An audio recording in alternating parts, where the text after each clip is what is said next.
Bonsoir François Asselineau. Bonsoir. Merci à vous d'avoir accepté notre invitation.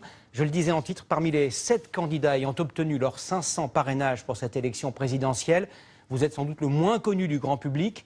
Vous avez fondé il y a 10 ans un parti, l'UPR, l'Union Populaire Républicaine. Vous avez 59 ans, vous êtes diplômé d'HEC et de l'ENA et vous avez été haut fonctionnaire, proche de Charles Pasqua, de Philippe de Villiers. Vous vous décrivez comme un candidat souverainiste et anti-système. Le créneau est quand même déjà très occupé. Je ne me décris pas spécialement comme souverainiste et anti-système. Moi, je veux rendre aux Français leur démocratie. Et je voudrais insister sur le fait que l'élection présidentielle ne doit pas être confondue avec les élections législatives. Vous savez ce que disait Charles de Gaulle de l'élection présidentielle?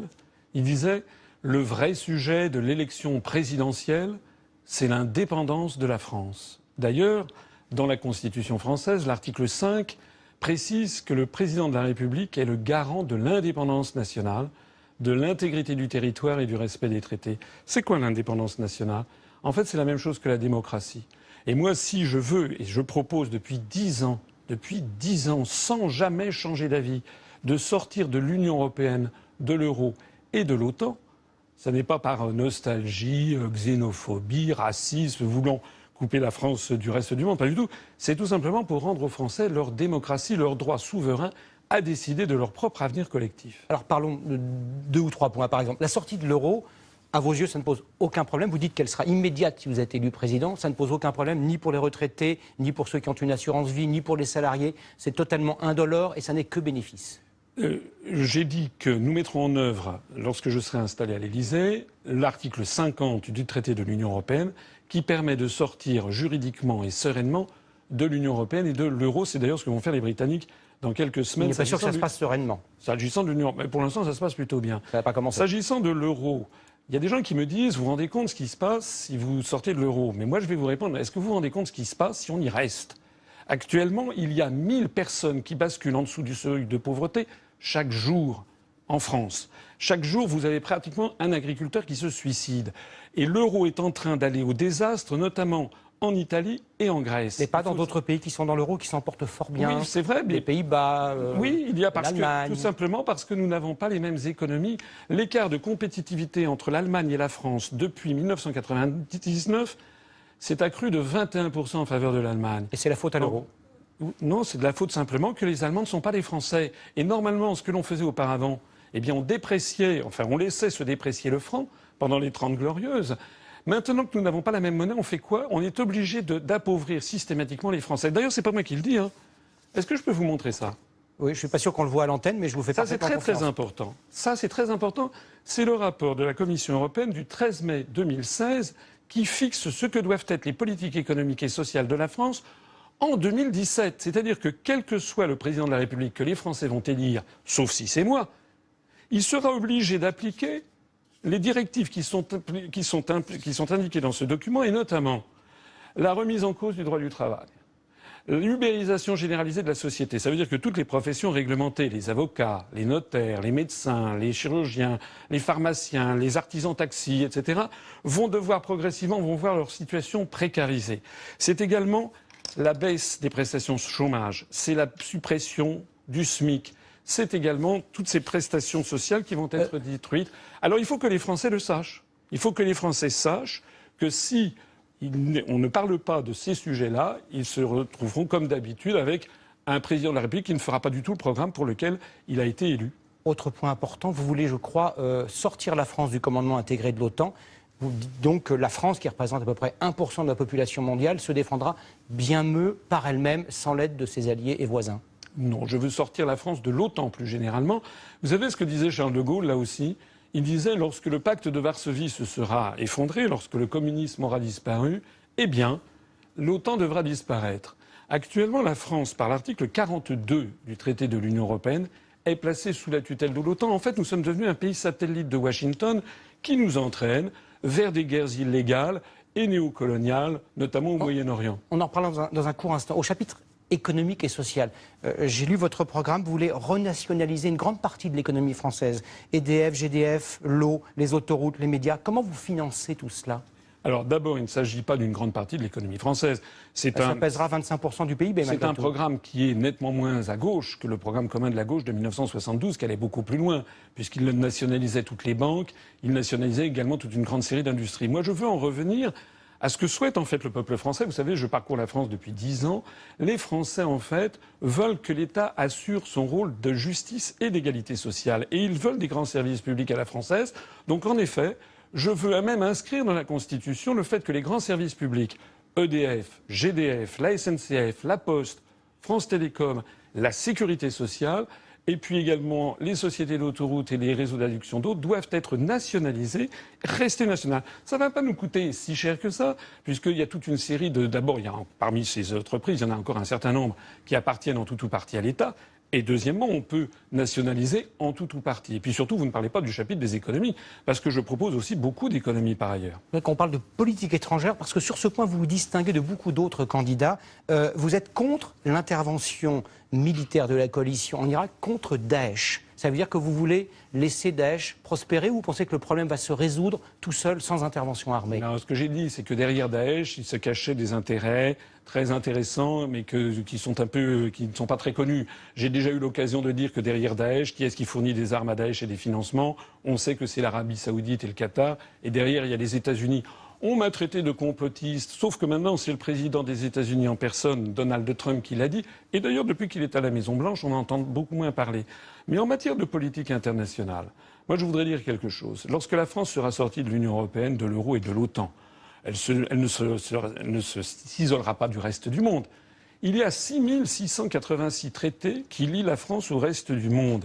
Nous, on veut supprimer 3 traités, mais la France restera membre de l'Organisation des Nations Unies, elle restera membre d'Interpol, de l'Agence internationale de l'énergie atomique, de la Convention sur le droit de la mer, etc., de l'UNESCO, du FMI, de la Banque mondiale. Donc c'est une erreur de croire que sortir de l'Union européenne, ce serait se transformer en Corée du Nord. Je voudrais juste vous interroger sur quelques choses que j'ai trouvées sur votre site, le site de votre parti. Vous affirmez par exemple que 2 des pères fondateurs de l'Union européenne, Robert Schuman et Jean Monnet, étaient des agents de la CIA. Y a-t-il un historien ou un biographe qui affirme une chose au-delà de vous-même? Voilà, vous avez le magazine Historia, par exemple, et qui met justement que la CIA... Ils ont été payés par la CIA. Finance la construction européenne. Je conseille à toutes les personnes qui sont intéressées... Non, mais vous dites, pardonnez-moi, précisément, qu'ils ont été des agents de la CIA, ce qui est une infamie, c'eût été une infamie de leur part. Vous pensez qu'ils ont donc trahi la France, ces 2 personnages? Écoutez, moi je vous lis, je vous donne mes sources. Il y a eu des sources également, des documents confidentiels défense de l'administration américaine révélés par le Daily Telegraph du 19 septembre 2000. Tout ça est en ligne sur notre site internet. Et vous dites aussi que Boko Haram, Daesh, l'attentat contre le marathon de Boston, tout ça a été ourdi par les services de renseignement américains. Écoutez, voici votre collègue de BFM qui nous explique que le FBI a aidé des musulmans à commettre des attentats. C'est pas moi, c'est BFM. Moi, on me traite de complotiste. Mais en fait, moi, je cherche ça, c'est le journal Le Monde. Le FBI mis en cause dans l'organisation d'attentats par des Américains musulmans. Donc Boko Haram, c'est la CIA, ce sont les services secrets américains, ainsi que Daesh et le marathon de Boston. Je ne vais pas vous sortir ici tous mes documents. Non, c'était votre credo. Je voulais juste savoir si vous le pensiez. Non, mais ça n'est pas un credo, monsieur. Ça n'est pas un credo, c'est simplement des sources d'informations que je prends chez tous vos confrères. Donc, qu'il y ait un grand débat national qui ait lieu sur ce sujet, si vous le souhaitez. Donc, vous pensez qu'un débat est possible sur ce thème-là, que la chose n'est pas dite et que l'histoire n'a pas été écrite? En tout cas, ce que je sais, si vous voulez, c'est qu'il y a beaucoup de Français qui savent et qui se renseignent et qui lisent beaucoup de documents sur ces questions. Voilà. Merci beaucoup, François Asselineau. Pour rejoindre, il a 59 ans, diplômé d'HEC, de l'ENA, haut fonctionnaire, C'est sa première candidature à l'élection présidentielle. Son slogan, un choix historique pour la France. Bonsoir François Asselineau. À vous, François Asselineau. Pour commencer, comme à chaque candidat, quel est l'objet que vous nous avez amené, l'objet qui symbolisera votre quinquennat? Un rameau d'olivier. Pourquoi un rameau d'olivier? Parce que c'est un symbole de paix. On le trouve sur le drapeau de l'Organisation des Nations Unies et puis c'est un symbole millénaire. C'est aussi le symbole de la République. La statue de la République, place de la République à Paris, tient le rameau d'olivier. C'est aussi le symbole qui figurait sur la pièce de 1 franc. Je veux que les Français retrouvent leur monnaie nationale sur la pièce de 1 franc qui avait été gravée par Oscar Roty en 1897. Et puis, le rameau d'olivier, c'est également un symbole méditerranéen. La France est une puissance méditerranéenne. Son avenir passe aussi par la Méditerranée, les pays de la francophonie, le Maghreb, l'Afrique francophone. La Méditerranée, c'est aussi un symbole de soleil, de vacances, d'agriculture. Je veux aussi qu'il y ait une agriculture plus respectueuse des terroirs, une agriculture biologique. Je veux qu'on aille vers la permaculture. Je veux qu'on change de modèle d'ultra-productivisme agricole. Et puis enfin, le rameau d'olivier, c'est le symbole de l'Union populaire républicaine, le parti que j'ai créé il y a 10 ans, sans soutien médiatique, sans soutien financier, et qui est une histoire très réussie, puisque nous avons franchi les 25 000 adhérents, et nous sommes maintenant le 5e parti politique de France, sans aucune dette, auprès d'aucun établissement financier. Alors, 2 précisions économiques. D'abord, votre goût, François Asselineau, pour les nationalisations. Vous voulez nationaliser EDF, Engie, Orange, les sociétés d'autoroutes, les aéroports déjà privatisés et même TF1 et j'en passe. Alors pourquoi ce projet de nationaliser à tout va alors que ces sociétés se portent plutôt bien, semble-t-il, et que nationaliser, c'est cher? Alors d'abord, la grande majorité de ces sociétés sont encore dans des mains publiques. Par exemple EDF, partiellement la SNCF, la Poste. 82% pour EDF. Voilà. Moi, ce que je veux, d'abord nationaliser, ce n'est pas une nationalisation nécessairement à 100%. Ça peut être une nationalisation partielle, à 51%, voire minoritaire. On étudiera les cas. Ce que je veux surtout, c'est rendre aux Français leur grand service public, parce que les Français attendent du chef de l'État qu'il assure la justice et l'égalité sociale entre les Français. Les Français n'attendent pas du chef de l'État que ce soit un polémiste. Les Français n'attendent pas du chef de l'État qu'il stigmatise telle ou telle partie de la population. Les Français, ils attendent du chef de l'État qu'il assure l'égalité entre tous. Et ça passe notamment par une justice égale pour tous. Mais les services publics, et quels sont ceux qui sont défaillants à vos yeux et qui justifient ces nationalisations? Le problème qui se pose, c'est que ces services publics sont menacés, année après année, par les traités européens. J'ai déjà eu l'occasion de l'expliquer, je ne vais pas ici égrener les articles des traités, mais l'article 106 du traité sur le fonctionnement de l'Union européenne met en concurrence, je ne dis pas oblige à privatiser, mais met en concurrence les services publics et année après année, les Français constatent la désertification rurale, la fermeture des postes, la SNCF qui ferme des lignes. Je veux rendre aux Français leur grand service public à la française, y compris la sécurité sociale pour tous, qui est actuellement gravement menacée par la montée en puissance des assurances privées qui essayent de nous pousser à créer la Commission européenne. Et ceux que vous avez cités, la Poste, la SNCF, ne sont pas privatisés, sont encore publics. C'est la raison pour laquelle je veux les inscrire dans la Constitution, parce que ce sont des services publics non privatisables par nature, et je veux que la France conserve son modèle. Les Français ne sont pas des anglo-saxons.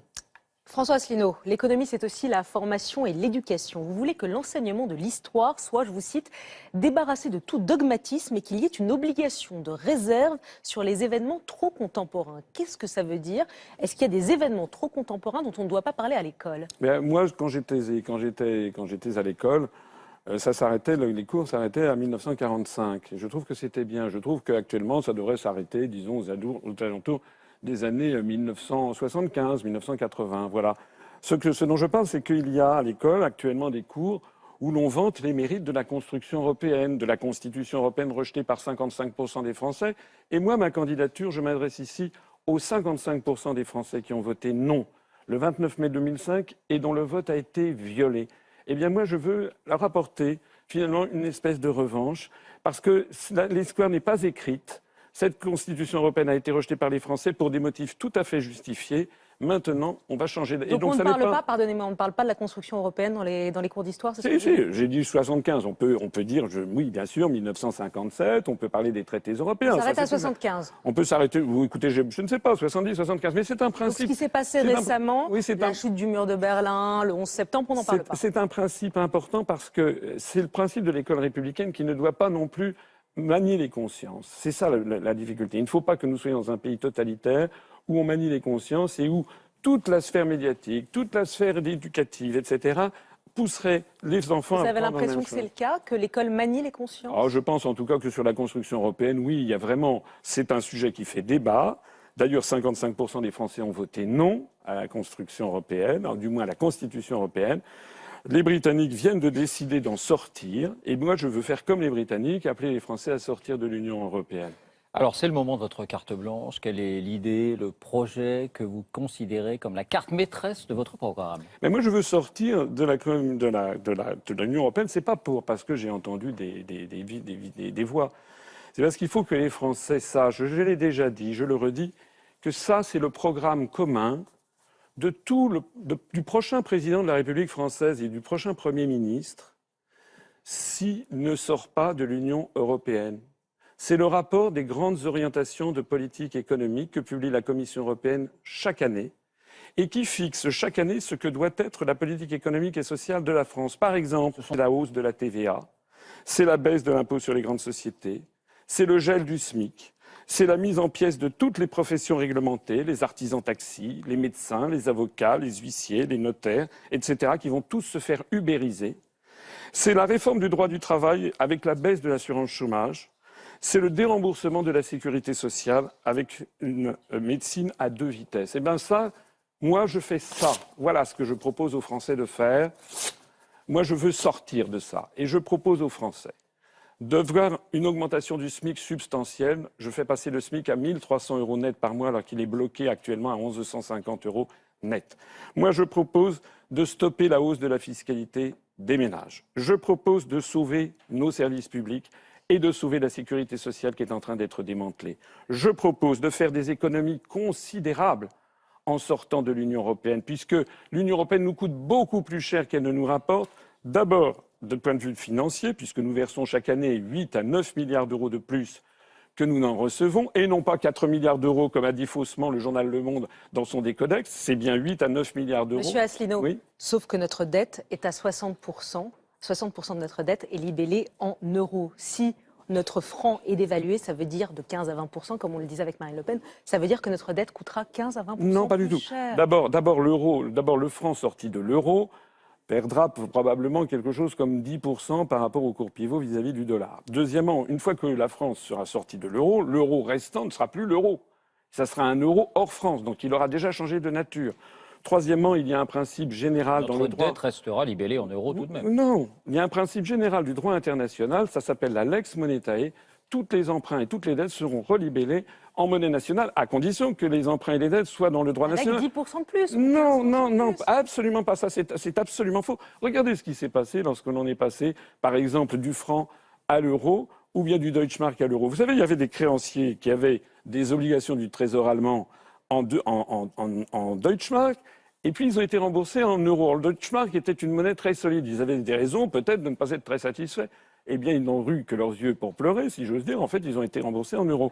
Je prends ici l'engagement absolument solennel que si nous sortons de l'euro, d'une part, ça ne changera en rien les dettes publiques et les dettes des ménages. Deuxièmement, ça ne changera en rien leur patrimoine. Figurez-vous que je suis un Français comme les autres. François Asselineau, si on rembourse à un prêteur un montant 10% inférieur à ce qu'il a prêté, il ne va pas continuer à nous prêter de l'argent alors qu'on a besoin d'emprunter tous les jours. Est-ce que vous avez noté qu'il n'y a pas les mêmes taux d'intérêt qui sont demandés par les marchés financiers, suivant que c'est l'Allemagne, la France ou la Grèce qui empruntent? Si les taux d'intérêt sont différents, c'est justement parce que les marchés financiers ont intégré dans les taux d'intérêt demandés justement l'hypothèse, en fait, que connaissent à peu près tous les marchés financiers, que l'euro va finir par exploser comme toutes les monnaies plurinationales. Mais je voudrais dire, parce que les minutes nous sont comptées, je voudrais quand même dire que si nous sortons de l'Union européenne et de l'euro, nous allons faire baisser le chômage de 1,5 à 2 millions, le nombre de chômeurs de catégorie A en l'espace de 2 ans. Je prends ici l'engagement formel qu'on fait le point, si je suis élu, Au bout de 3 ans, je mettrai mon mandat en jeu si je n'ai pas fait baisser de 1,5 million le nombre de chômeurs de catégorie A. Comment vous expliquez que l'euro reste plébiscité majoritairement par les Français? Mais ça, c'est vous qui le dites. Il n'y a jamais eu de débat très approfondi sur la... Non, mais vous savez, les sondages. Oui, la réponse est facile. Allez, les questions internationales et de sécurité. David. Alors, vous voulez sortir de l'OTAN et rappeler immédiatement nos troupes présentes dans, dites-vous, des guerres illégales. Quelles sont ces guerres illégales? Une guerre est illégale. Il y a un droit international, figurez-vous, qui a été codifié par la charte de l'Organisation des Nations Unies.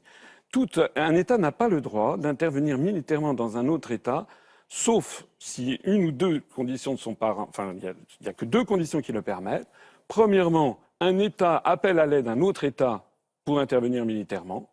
C'est ce que la Syrie a fait, par exemple, avec la Russie. Donc la Russie intervient militairement en Syrie parce que le président Assad, qui est reconnu par 140 États et 195 États membres des Nations Unies, parce que le président Assad l'a demandé. C'est ce qui s'est passé au Mali aussi. Voilà. Deuxièmement, c'est à la demande du Conseil de sécurité, c'est l'article, le chapitre 7 de la Charte des Nations Unies, lorsque le Conseil de sécurité décide d'envoyer des casques bleus, par exemple, avec des troupes venant de différents pays étrangers. Pour le reste, c'est illégal. Et donc, j'estime, quant à moi, que la France n'a pas à être présente, soit sous forme de, par exemple, l'intervention en Libye. L'intervention en Libye est une intervention illégale. Intervention passée, mais aujourd'hui, oui, intervention passée, mais attendez. Vous estimez qu'en Syrie et en Irak, nos avions n'ont pas à être impliqués? Écoutez, regardez ce qu'avaient fait Jacques Chirac et Dominique de Villepin en 2003. Ils avaient tenu bon. Ils avaient refusé de considérer que les prétendues preuves apportées par les États-Unis d'Amérique étaient vraies. On n'était pas attaqué sur notre sol. Mais attendez, on parle de l'Irak. Ils avaient donc décidé de refuser les preuves qui étaient ne leur paraissaient pas judicieuses. Ils ont donc refusé de participer à la coalition vers l'Irak. Qu'est-ce qui s'est passé ensuite? 6 mois après, on a appris de la bouche des Américains eux-mêmes qu'il n'y avait jamais eu d'armes de destruction massive. Cette guerre a créé 1 million de morts en Irak. Je vous interromps, François Asselineau. En Irak, c'est un régime qui nous demande de l'aide pour lutter contre le groupe État islamique, en l'occurrence à Mossoul en ce moment. C'est un régime qui nous demande de l'aide et nous venons en appui de ce régime. Eh bien, nous verrons. J'examinerai, une fois que je serai élu, j'examinerai minutieusement du point de vue du droit la présence de certains conseillers, etc., dans des pays, je ne sais pas, moi, je ne sais pas où est-ce que nous avons des soldats et des conseillers. Est-ce qu'on en a encore en Afghanistan? Est-ce qu'on en a en Syrie? Est-ce qu'on en a en Irak? Est-ce qu'on en a en Libye? Est-ce qu'on en a au Mali? Est-ce qu'on en a dans différents pays du Sahel? Moi, je ne sais pas. Je me ferai communiquer tout ça. Vous voulez supprimer l'opération Sentinelle. Par qui ou par quoi vous voulez remplacer ces soldats qui nous protègent et dont on a vu qu'ils étaient précieux, notamment lors de l'attentat à Orly? Écoutez, ce que je dis, c'est que la France, désormais, vit dans un état qui hallucinerait nos grands-parents, parce que nous sommes maintenant dans une société avec un état d'urgence permanent, dont on a vu d'ailleurs la totale inefficacité, hélas, le 14 juillet de l'année dernière. Mais pas la semaine dernière. Voilà. Mais la semaine dernière, attendez, ça c'est autre chose. Que l'on renforce les services de renseignement, qui ont été d'ailleurs largement, comment dirais-je, désorganisés par Nicolas Sarkozy, ça c'est autre chose. Que l'on augmente les moyens de la gendarmerie et de la police. Moi, j'ai prévu une augmentation de 33% au cours du quinquennat. C'est une chose. Mais il faut aussi s'attaquer aux causes des problèmes. Et je l'ai dit, on vient de l'évoquer, les causes des problèmes, c'est quand même d'abord et avant tout notre participation ou notre soutien à un camp, à des guerres illégales. Vous y revenez. Oui, j'y reviens. La France n'a pas à prendre parti comme elle l'a fait sur la Syrie, sur la base d'ailleurs d'informations qui sont probablement erronées. Rappelez-vous l'affaire du gaz sarin dans l'attaque du massacre de la Ghouta en août 2013. Il a été maintenant prouvé par le MIT, en tout cas le Massachusetts Institute of Technology, a laissé entendre que très probablement le gaz sarin venait des troupes rebelles. Moi, je veux que la France retrouve sa position d'équilibre et de neutralité.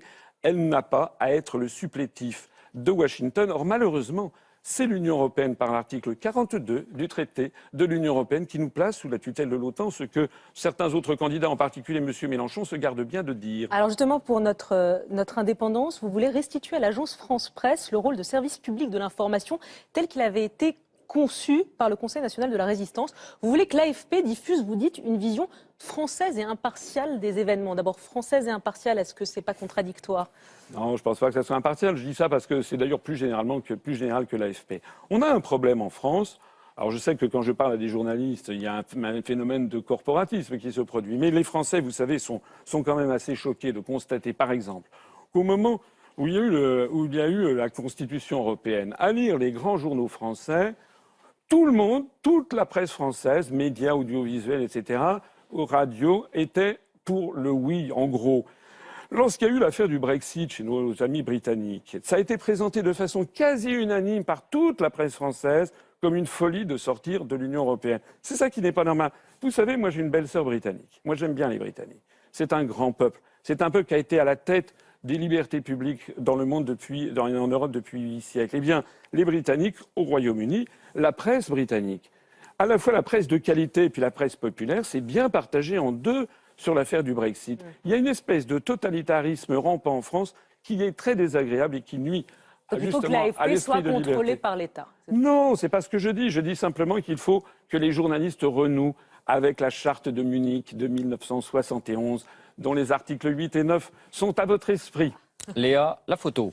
La photo. Alors, on a retrouvé cette photo où vous étiez directeur de cabinet de Françoise de Panafieux, il y a quelques années, en 1995, lorsqu'elle était ministre. Est-ce qu'à ce moment-là, sur cette photo-là, vous pensez déjà être président de la République? Honnêtement, non. Honnêtement, non. Moi, je ne fais pas ça par vanité personnelle. Vous savez pourquoi je me présente à l'élection présidentielle? Vous allez me le dire. Parce que je pense que j'avais un grand-père. Quand j'étais petit, dans les années 65-66, il m'avait dit « Tu as de la chance, tu auras une meilleure vie que nous. » Quel grand-père aujourd'hui dit à son petit-fils ou à sa petite-fille « Tu as de la chance, tu auras une meilleure vie que nous. » On est en train en ce moment d'entraîner la France dans une société dont les Français ne veulent pas. Une société d'ultra-productivisme, la loi du fric permanente. Eh bien moi je ne veux pas ça. Et je ne veux pas non plus que la France verse dans une espèce de nationalisme européen qui nous entraînerait vers le choc des civilisations contre l'Afrique, contre le monde arabe, contre la Russie, contre la Chine. Moi je suis un homme de paix et je fais ça en mémoire de mon grand-père. Dernière question, François Asselineau. On arrive au terme de cette campagne. La première pour vous, est-ce que vous avez un regret, une erreur que vous auriez faite, une parole que vous n'auriez pas dû dire? Franchement, non. Le seul regret que j'ai eu, c'est que finalement, les rapports des grandes orientations de politique économique, je l'ai montré à plusieurs reprises, ça n'a jamais été repris par la presse. Je suggère d'ailleurs à tous les téléspectateurs de se précipiter sur notre site upr.fr. Ça, c'est le morceau publicitaire. Eh bien oui, pour qu'ils se renseignent, puisque ça n'a pas été repris justement par la presse. Pour le reste, on a des équipes formidables. Je fais des meetings qui sont pleins. Hier, à Nantes, on avait 900 personnes, on a refusé du monde. La veille à Lyon, il y avait 1500 personnes. On a énormément de... Parce que la France aujourd'hui n'est plus dirigée par les Français. Lorsqu'il y a le mouvement des Gilets jaunes contre Macron, beaucoup de Français n'ont pas encore bien compris ce qui se passe. Mais toutes les grandes décisions, y compris la suppression de l'impôt de solidarité sur la fortune, y compris les fusions de communes, y compris s'attaquer aux retraites, y compris privatiser les services publics, y compris démanteler le droit du travail, tout ça sont des décisions qui sont imposées par les traités européens et par la Commission européenne dans le rapport annuel des grandes orientations des politiques économiques qu'elle fixe à chaque pays. Or, c'est ça qui pose problème en France, puisque les Français, lorsqu'ils votent à droite ou lorsqu'ils votent à gauche, en fait, ils ont toujours cette politique dont ils ne comprennent pas d'où elle vient. Héritée de Bruxelles. Voilà, qui vient de Bruxelles, qui vient de notre appartenance à l'Union européenne et à l'euro. Or, nous disons qu'on ne peut pas durablement diriger un peuple contre sa volonté profonde, et les Français ne sont pas des Américains. Les Français, ils aiment bien avoir des services publics importants qui assurent l'égalité et la justice sociale entre les Français. Les Français, ils veulent un État qui assure une certaine justice sociale entre les riches et les pauvres. Ils n'aiment pas les trop grandes différences de revenus, etc., etc.